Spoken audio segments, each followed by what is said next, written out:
अस्सलाम वालेकुम। मैं शाहिद सलाम। आप देख रहे हैं friends media vision. Doctor Kafeel Mathura jail से 100 दिन बाद रिहा हुए। इन दिनों में उनके घर वालों का, जिसमें उनकी बूढ़ी वालदा भी थीं, क्या हाल हुआ होगा, उन बातों को सोचकर भी खौफतारी होता है। वाकई मानों में वो सभी लोग मुबारकबाद के मुस्ताक हैं जो डॉक्टर कफ़ील की रिहाई के लिए आवाज़ बुलंद करते रहे। डॉक्टर कफ़ील 2 मरतबा सलाखों के पीछे गए, लेकिन दोनों दफ़ा उनके ऊपर कोई भी जुर्म साबित नहीं हो पाया। यह महज इत्तेफाक कहें या एक डॉक्टर के ऊपर साजिश। सलाखों से बाहर आने के बाद अपने दर्द बयान करते हुए डॉक्टर कफ़ील कई बार रो पड़े।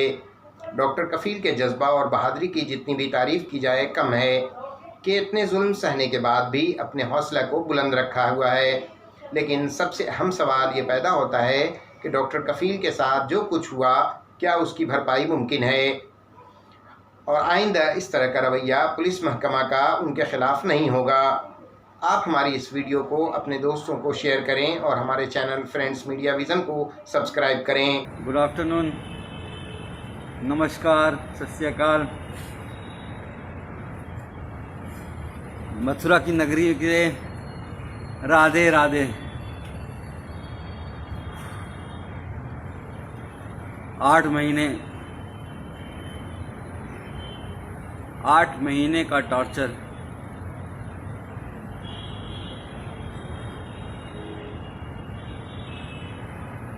तो सबसे पहले आप सब लोगों का 138 करोड़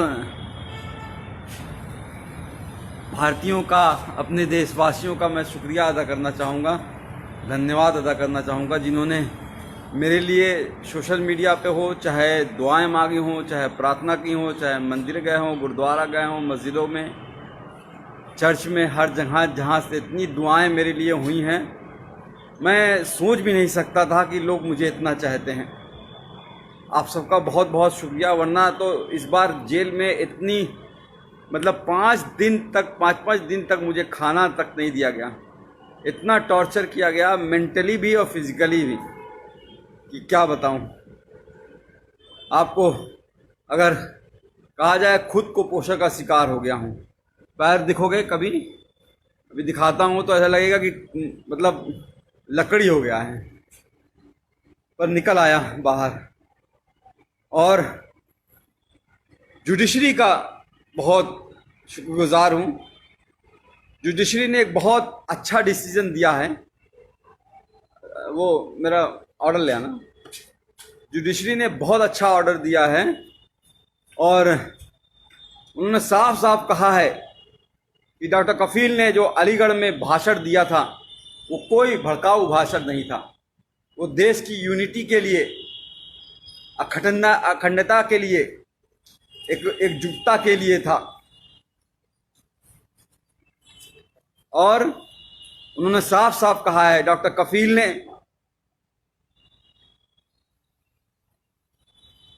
हेल्थ पे बात की है, एम्प्लॉयमेंट पे बात की है, एजुकेशन पे बात की है, रोटी कपड़ा मकान पे बात की है। हाँ, ज़रूर NTCA के खिलाफ बोला है, NRC के खिलाफ बोला है, पर यह भी कहा है कि जो भी प्रोटेस्ट हो, गांधी जी के अहिंसा के, सद्भावना के साथ होना चाहिए। कोई हिंसा नहीं होनी चाहिए। सबसे मिलकर, भाईचारे के साथ मिलकर सबको साथ आना चाहिए। फिर भी उसके बाद जिस तरह से मुझे टॉर्चर किया गया, मुंबई एयरपोर्ट से पकड़ के 48 घंटे तक इंटरोगेट किया गया। STF की टीम ने ऐसे ऐसे सवाल पूछे, अरे आपने तो कोई पाउडर बना लिया है जिससे करोड़ों इंडियन मर जाएंगे। मैंने कहा, भैया मैं डॉक्टर हूँ बच्चों का, मैं कहाँ से पाउडर बना लूँगा। कोरोना की बात कर रहे हैं क्या? तो आप चाइना से पूछिए।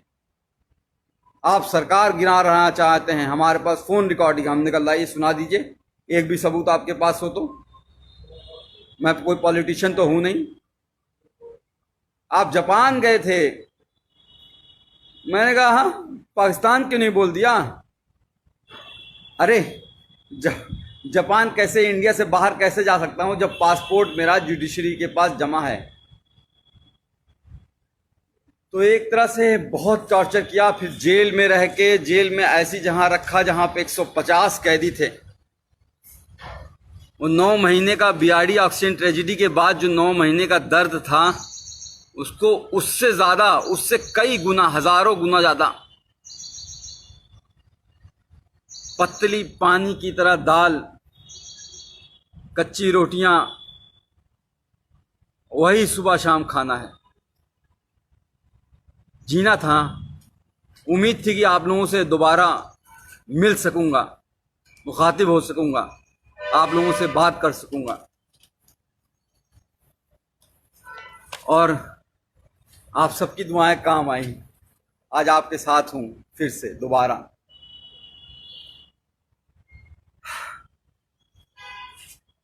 हाँ आसिफ भाई, तनवीर भाई, अस्सलाम वालेकुम। मथुरा की नगरी, कृष्ण जी की पवित्र नगरी में रह के बहुत कुछ सीखा कि किस तरह से भगवान कृष्ण ने कहा है कि कभी भी किसी को धोखा नहीं देना, अपना दिल साफ रखना, यही धर्म होता है। और हम लोग रामायण देखते थे 9 बजे से 10 बजे तक, हर रोज आता था, लॉकडाउन के टाइम भी। तो उसमें भी जो उत्तर रामायण में महर्षि वाल्मीकि जी ने श्री रामचंद्र जी को जब एक बात कही थी, जब उन्होंने धनुष उठा लिया श्री लव कुश के खिलाफ ही, तो उन्होंने कहा था कि राजा का धर्म राजधर्म होता है, राजहट नहीं। पर यहां तो राजा मेरा बाल हट पे आ गया। बच्चों की जान बचाने की कितनी बड़ी सजा दोगे भाई? क्या बच्चों को जान बचाना इतना बड़ा गुनाह हो गया था? सॉरी, लोग फोन कर रहे हैं, फोन नहीं कीजिए कोई भाई, मैं कुछ देर बात कर लूँ, बहुत दिनों बाद, 8 महीने बाद आपसे। राकेश चौधरी साहब शुक्रिया, वैभव पाठक थैंक यू यार, थैंक यू। इरफान खान साहब सलाम, आई लव यू टू। तो मैं ये कह रहा था कि महर्षि वाल्मीकि जी ने श्री रामचंद्र जी से कहा कि बाल हट मत करो। इस तरह से प्रताड़ना देना, 9 महीने उस वक्त जेल रखना, फिर बहराइच वाले कांड में भी 2 महीने जेल रखना, फिर 8 महीने इतना टॉर्चर कराना। जेल में बार बार सिर्फ यही कहा जा रहा था कि तुम उन 70 बच्चों की बात नहीं करोगे, जो 70 बच्चे ऑक्सीजन की कमी से मर गए हैं, उनकी कभी बात नहीं करोगे, उनको भूल जाओ। कैसे भूल जाऊं? अपने सामने मरते हुए उनको देखा है। कोरोना के टाइम जब इस भारत में, इंडिया में कोरोना ने एंट्री नहीं की थी, 27 जनवरी को मैंने वीडियो डाला था कोरोना पे लेके, और उस वक्त मैंने साफ साफ कहा, बताया था क्या करना है, क्या नहीं करना है, कैसे इससे बचना है। और 30 जनवरी को पहला केस इंडिया में आया। मैंने माननीय प्रधानमंत्री नरेंद्र मोदी जी को 19 मार्च को ही एक लेटर जेल से सुप्रिंटेंडेंट जी के द्वारा भिजवाया, और उसमें साफ कहा कि हम कम्युनिटी ट्रांसमिशन से बच नहीं सकते, हमारा भारत देश ऐसा है। क्योंकि मैंने पूरा भारत घूमा है, कितनी गरीबी है, एक घर में 4-4 लोग कैसे रहते हैं, एक पूरी झुग्गी झोपड़ी बस्ती होती है, हजारों लोग उसी में रहते हैं। जैदू भाई जी, तो उसमें रहते हैं, वो कैसे रहते हैं, वो कैसे दूरी, 2 गज की दूरी रहो, कह देना आसान होता है, पर वो इतना आसान नहीं है गरीबों के लिए। कितने माइग्रेंट बेचारे चलते चलते गए, ट्रेनों में दब गए। गरीबी कितनी है, आज क्या हालत हो गई है हमारे देश की।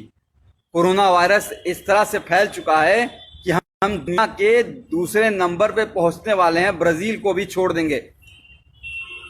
श्री नरेंद्र मोदी जी के दोस्त ट्रंप साहब, और ये इंडिया फर्स्ट और सेकंड नंबर पे रह गया है। 48 लाख कोरोना वायरस के केस हो चुके हैं और 60,000 से ज्यादा मौतें हो चुकी हैं।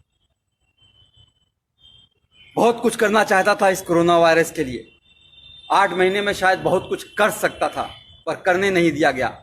जेल में जानबूझ के मुझे इस तरह से रखा गया कि मतलब समझ लीजिए कि टॉयलेट करने के लिए आधे आधे घंटे के लिए लाइन लगानी पड़ती थी, नहाने के लिए आधे आधे घंटे के लिए लाइन लगानी पड़ती थी। गर्मी इतनी हो जाती थी कि कपड़ा पहन के पूरा नहा के पूरा बिस्तर बिछा के बिस्तर को भी भिगा देता था, तब जाके लेटता था। और वो 150 लोग 534 लोगों की रहने की जगह है वो, लेकिन 1600 कैदी थे। अब बताइए वहां पे कैसे सोशल डिस्टेंसिंग हो जाएगी? वो ख्वाब था। लोगों की सांसें, लोगों की बदबुआं, लोगों की मतलब पेशाब की महक, और एक टॉयलेट होता था, 150 लोगों के बीच एक टॉयलेट। किस तरह से जिंदगी गुजरी है। और एक बात बता दूं, सिर्फ मैं नहीं सफर किया हूं, पूरी फैमिली को हरास किया है। पूरी फैमिली को जिस तरह से प्रताड़ित किया गया है उसका कोई बयान नहीं है। गोपाल दीक्षित जी, शेखर जी, मैं हायस कर रहा हूं अपनी सेहत, अब तो कुछ बनाऊंगा। वहां तो पतली दाल से जिंदगी बस चलानी थी। तो मेरा बच्चा जो 11 महीने का था, जब चल नहीं पाता था तो उसे छोड़ गया था। आज चलता है, दौड़ता है, बोलता है। पिछली बार भी जब बीआरडी में 70 बच्चे मरे थे और उस वक्त भी बिना बात के झूठ केस में फंसा के जेल भेज दिया गया। और जब 9 महीने बाद हाई कोर्ट ने कहा कि अरे डॉक्टर कफील की कोई गलती नहीं थी, इंक्वायरी रिपोर्ट में आ गया अरे डॉक्टर कफील की कोई गलती नहीं थी, तो भी जब बाहर आया तो मैंने अपनी बच्ची को चलते हुए देखा। उस वक्त भी अपनी बच्ची जब वो को छोड़ के गया था तब भी वो 11 महीने की थी, चल नहीं पा रही थी और बड़ी हो गई थी। आज मेरे दोनों ही बच्चे, मेरे ही दोनों बच्चे, मैं खुद अपना बाप होके, मैंने दोनों बच्चे, मुझे बाप पापा का मतलब नहीं समझते हैं, अब्बूजान का मतलब नहीं समझ पाते हैं, पिताजी का मतलब नहीं समझ पाते हैं। ये दर्द है। मेरी माँ 65 साल की बूढ़ी होके हाई कोर्ट और सुप्रीम कोर्ट के चक्कर लगाती रही, तब जाके ये जीत हुई है। और जुडिशरी ने इतना अच्छा ऑर्डर किया है। एक बात और करा दूं, एसटीएफ का शुक्रगुजार हूं कि उन्होंने मुंबई से मथुरा लाते वक्त मेरा इनकाउंटर नहीं कर दिया विकास दुबे की तरह, वरना तो शायद वो मुझे मार ही देते। लोगों की आवाज़ को दबाना ही इनका काम है। बहरहाल ऑर्डर आपको पढ़ के सुनाना चाहूँगा। इतना अच्छा ऑर्डर गोविंद माथुर साहब ने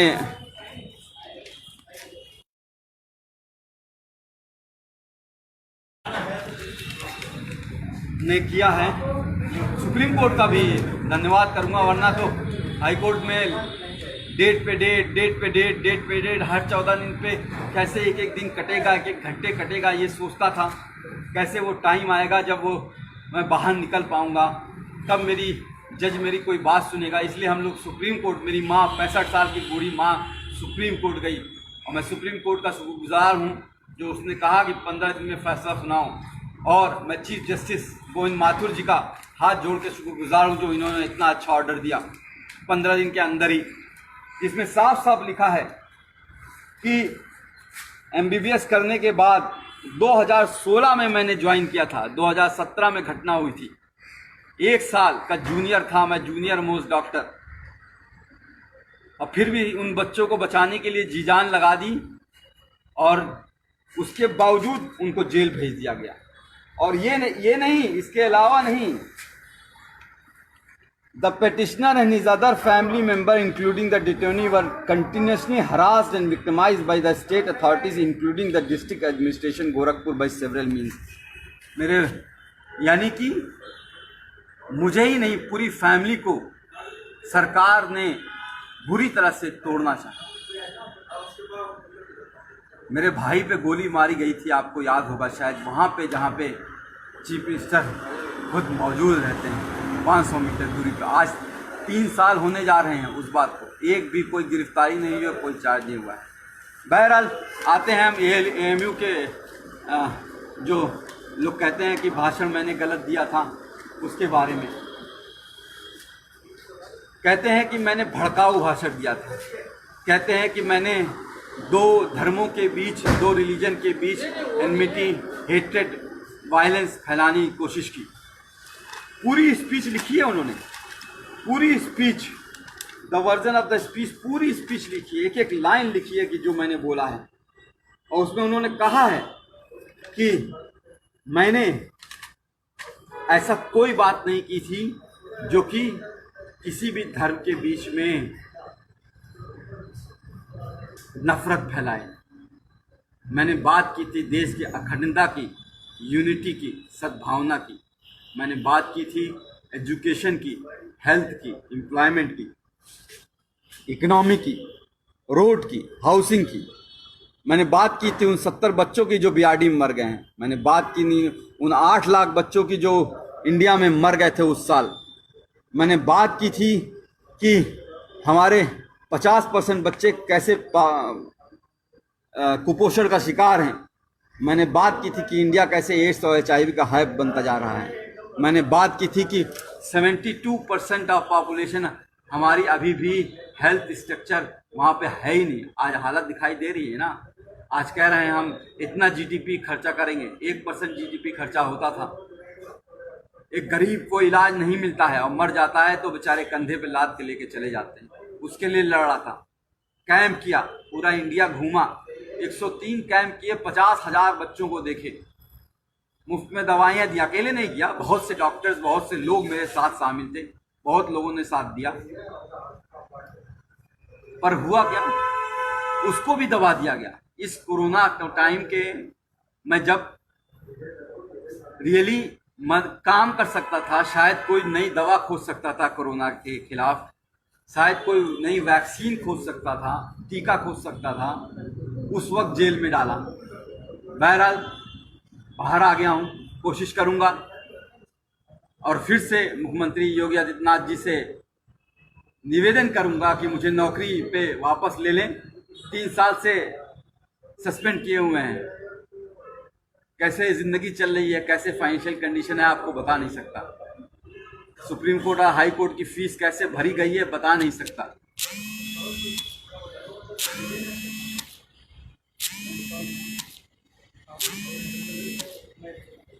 पर लड़ा, कहते हैं ना इस जुल्म की दौर में जुबान,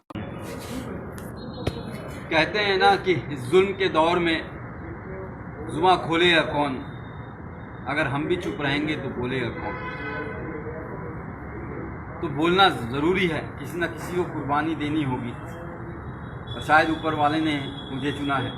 बहरहाल बाहर आ गया हूँ, कोशिश करूँगा कि सबसे पहले बिहार, असम, केरल, कर्नाटका, तमिलनाडु, जहाँ पे बाढ़ आई हुई है, बाढ़ से तो एक बहुत बड़ा नुकसान होता है। घर डूब जाते हैं, घर टूट जाते हैं, लोग बिखर जाते हैं। लेकिन सबसे ज़्यादा नुकसान तब होता है जब बाढ़ का पानी चला जाता है। पिछली बार हम लोग केरल और असम और बिहार में हम लोगों ने बहुत काम किया था और इस बार भी काम करना चाहूँगा, क्योंकि बाढ़ का पानी बीतने के बाद बहुत सी बीमारियां आती हैं, महामारी आती है, chikungunya, malaria, dengue, Kalra, skin disease, चमड़ी की बीमारियां, आँखों की बीमारियां, कान बहना बहुत होता है।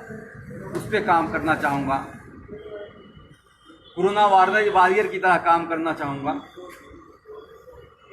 कोशिश करूँगा, अगर योगी जी की कृपा होगी, नौकरी अगर वापस मिल गई तो किसी हॉस्पिटल से अटैच होकर रिसर्च करूँ और कोशिश करूँ कि कोई नई दवा ईजाद हो पाए जिससे हमारा देश कि और किसी की मौत ना हो। बढ़ता जा रहा, हर रोज़ 1000 लोग मर रहे हैं। एक का भी मरना बहुत खतरनाक बात है। जिसके घर में, परिवार में एक मौत होती है वही वो जानता है, एक भी मौत होती है। और यहाँ तो सब 60-65 हज़ार लोग मर चुके हैं। उस पर काम करना चाहूँगा। और अगर वैक्सीन के लिए कहेंगे कि मैं गिनी पिग बन जाऊं, मेरे ऊपर रिसर्च हो जाए, मैं खुद टीका लगवा लूँगा, अपने आप को वॉलंटियर करूँगा मैं। ये मेरी नई योजना है। अभी कुछ दिन अपने बच्चों के साथ रहना चाहता हूँ, अभी तक मिल नहीं पाया हूँ।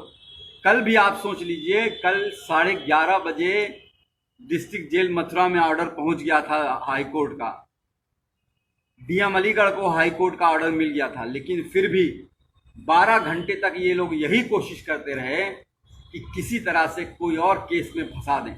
जैसे इन्होंने पिछली बार अलीगढ़ में जब मुझे गिरफ्तार किया था मुंबई से, तो जब मुझे बेल 10 फरवरी को मिल गई थी तो 4 दिन तक कोर्ट के आदेश के दो बार आदेश के बावजूद छोड़ा नहीं मुझे, इलीगली मुझे डिटेन करके रखा और फिर एनएसए लगा दी।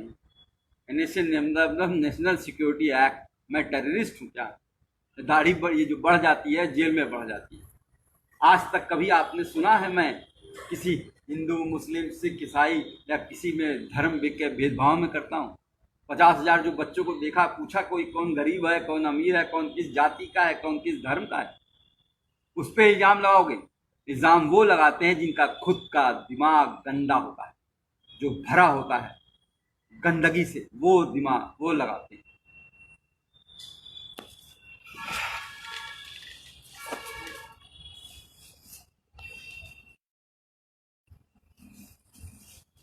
अभी यूपी से घर नहीं गया हूँ, गोरखपुर नहीं गया हूँ, क्योंकि लोग कह रहे हैं कि सरकार अब भी किसी न किसी केस में फंसाने की कोशिश कर रही है, फिर से कुछ कर दें या इनकाउंटर कर दें, मरवा दें। हो सकता हो आपके बीच में ना रह पाऊँ, हो सकता हो ये हमारी और आपकी आखिरी मुलाकात हो। यादव जी सही कह रहे हैं। मिनहास गली आप, थैंक यू, शुक्रिया। मोहन चंद सिंह चौधरी समर साहब, थैंक यू। तो मैं कह रहा था कि कोरोना वायरस एक ऐसी डिजीज़ है जो फैलती ही रहेगी। मैंने उस वक्त 19 मार्च को ही लिख दिया था कि 30 से 40 लाख लोग उस वक्त मैंने एस्टिमेट किया था कि अफेक्टेड होंगे, और ऑलरेडी 30 से 40 लाख लोग अफेक्टेड हो चुके हैं। और अभी ये रुकेगा नहीं, अभी ये 1 साल चलेगा जब तक वैक्सीन नहीं आएगी। अभी यूपी, बिहार और मध्य प्रदेश जैसे इलाकों में जहाँ बहुत पॉपुलेशन है वहाँ ये फैलने वाला है, और बुरी तरीके से। हमें बहुत काम करना पड़ेगा, हमें मिल के काम करना पड़ेगा। मुझे आप सबकी बहुत ज़रूरत है, आप सबका बहुत सहयोग की ज़रूरत पड़ेगी। जी सहसाल साहब, जी पांडे साहब, नमस्कार। राधे। कृष्णा की नगरी में हूँ, वृंदावन जरूर जाना चाहूँगा एक बार ठाकुर जी के दर्शन करने के लिए। बात यहाँ पे लोग मन की बात करते हैं लेकिन ये नहीं बताते हैं।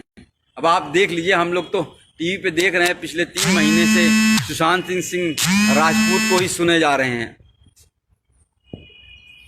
भाई फ़ोन नहीं करो, फ़ोन करने के वजह से बार बार पॉज हो जा रहा है।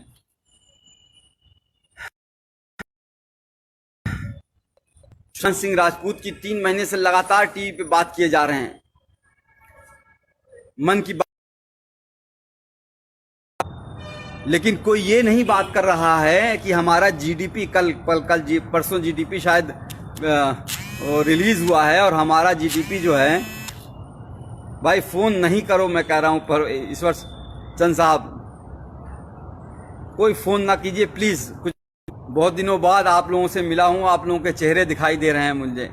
शमसुल मलिक साहब, नूर खान, रेहान खान साहब, आदित्य राज साहब, आफ्ताब, तो आप सबसे बात करना चाहूँगा, फ़ोन ना करें। तो मैं कह रहा था कि जो मेन बातें हैं टीवी पे डिबेट जो होती है वो नहीं हो रही है। शायद कुछ टीवी एनडीटीवी है, या आपका मिरर नाउ है, टाइम्स नाउ है, या फिर इंडिया टुडे है, इस सब पे हो रही होगी।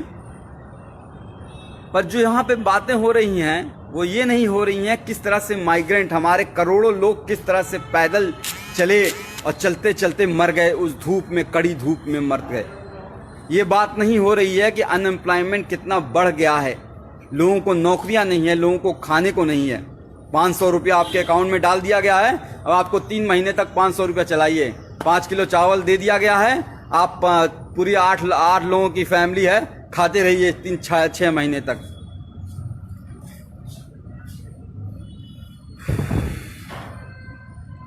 बात जो है रियल इशू पे होगी ही नहीं, एजुकेशन पे होगी ही नहीं, एम्प्लॉयमेंट पे होगी ही नहीं, हेल्थ पे होगी ही नहीं। हमारा जो कोई भी आप हॉस्पिटल देख लीजिए क्या हालत हो गई है।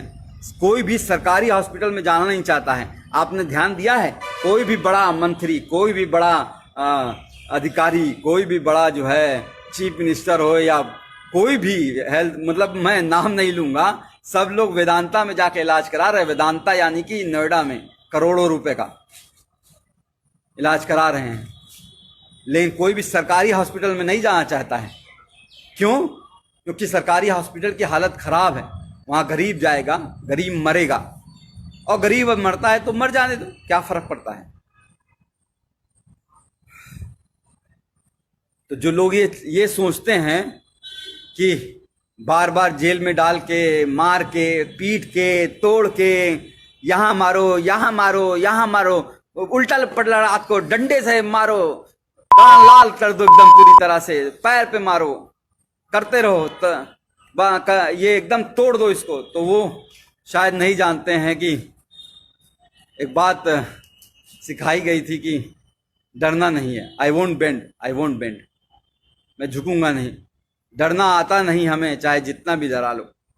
हर बार एक नई ताकत से उठेंगे, चाहे जितना भी झुका लो।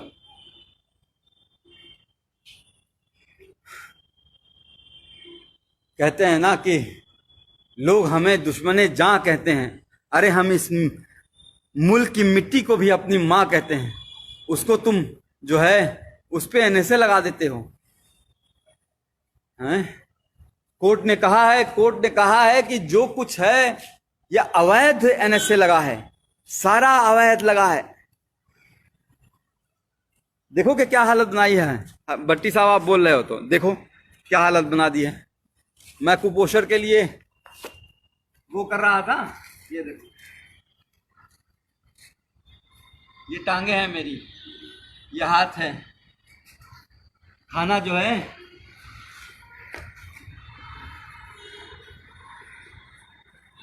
जिंदगी का, जो मैं खुद कुपोषण का बच्चों का इलाज किया करता था, आज खुद कुपोषित हो गया। घर वालों को किस तरह से परेशान किया गया है वो बता नहीं सकता, पर आप लोग जो 138 करोड़ देशवासी हैं मेरे, उन सब का साथ मैं कभी भूलूंगा नहीं।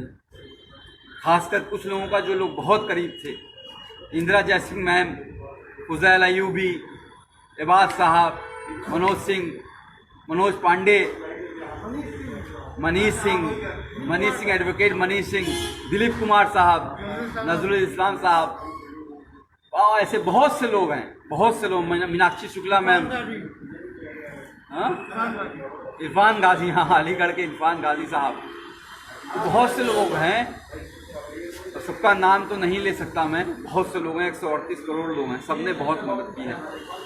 सबका बहुत बहुत शुक्रिया।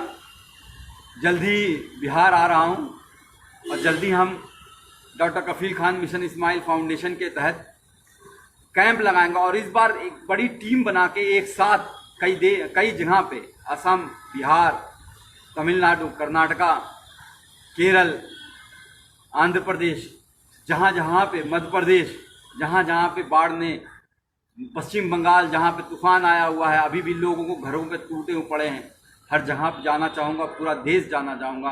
पूर्वांचल अपना, गोरखपुर अपना, उत्तर प्रदेश, हर जगह जाना चाहूँगा। पूरा भारत में टीम बना के हम इस बार एक बड़े लेवल पे कैंप करेंगे, और इसमें आप सबका बहुत सहयोग चाहिए।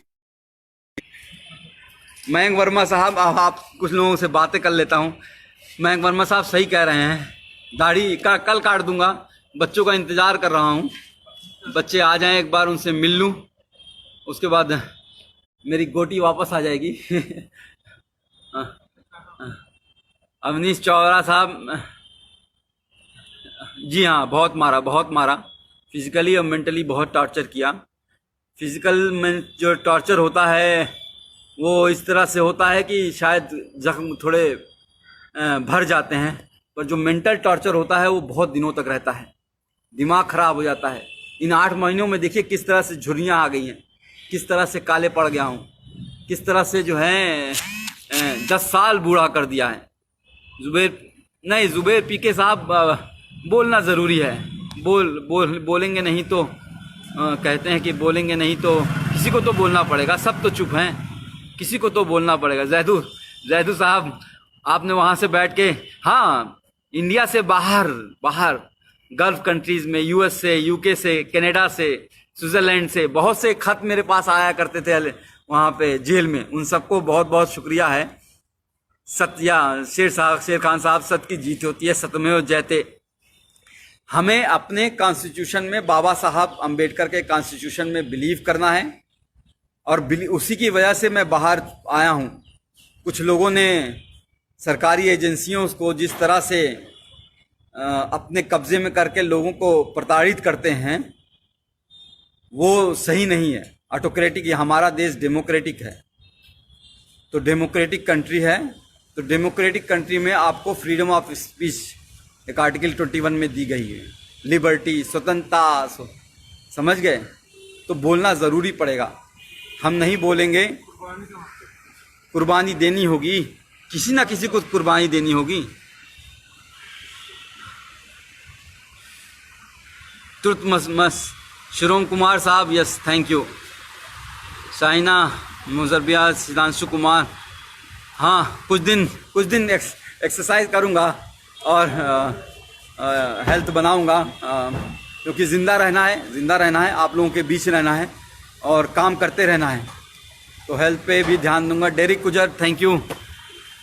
या ज़रूर मैं करूँगा, हाँ, थैंक यू। शुभान जमाल साहब, Mohammad Kalapatti from Dubai, all the best, thank you. मैंने कहा ना, गल्फ़ कंट्री से बहुत प्यार आया, बहुत मिला है। केरल के लोगों ने बहुत सहयोग किया हुआ है, पूरा साउथ ने, पूरा नॉर्थ ने, पूरा सेंट्रल ने, बिहार के लोगों ने जिस तरह से आंदोलन चलाया, पश्चिम बंगाल में जिस तरह से आंदोलन चला, असम में जिस तरह से आंदोलन चला। अब अभी हमारे कई भाई अभी बहुत जेल में हैं, उनके लिए हमें आवाज़ उठानी पड़ेगी। मैं बच्चों के साथ नहीं हूँ, चूँकि कल रात में पुलिस की घेराबंदी हो रही थी और कुछ और बातें हो रही थी जिसको हम डिस्कस नहीं कर सकते हैं, तो इस वजह से अभी बच्चे मेरे पास पहुँचे नहीं हैं। मैं अभी अपने बच्चों को देख नहीं पाया हूँ, आंखें तरस रही हैं, गले मिलना चाहता हूँ अपने बच्चों के साथ, अपनी माँ की गोद में लेट के रोना चाहता हूँ, सीरियसली रोना चाहता हूँ। तब जिस तरह से जिंदगी कर दी है, अपने ही बच्चों को से दूर कर दिया है, एक बार उनसे मिलना चाहता हूँ, एक बार माँ की गोद में लेट के सोना चाहता हूँ, सुकून की नींद सोना चाहता हूँ। यार पता है जेल में क्या होता था, 8-2 घंटे पे पहरा लगता था। हाँ साहब, भी 146 कैदी नमहबंदी सकुशल हैं, 5 बजे सुबह लाइन लगाओ, परेड लगाओ। 8 महीने तो मैंने अभी 4 पन्ने के लेटर में शायद लिखी है, आप लोग को शायद मिलना होगा। चंद मित्रा साहब, थैंक यू। मुदस्सी साहब, बुशरा, दीपक यादव, अमजद, पंडित जी, तैयब खान, रोहित, शुभम, जयप्रकाश चाचा, ब्रिजेश सिंह की बड़ी याद आई जो गोरखपुर में थे, योगेश सिंह जी, सब आप लोग का, सब लोग का बहुत बहुत धन्यवाद है।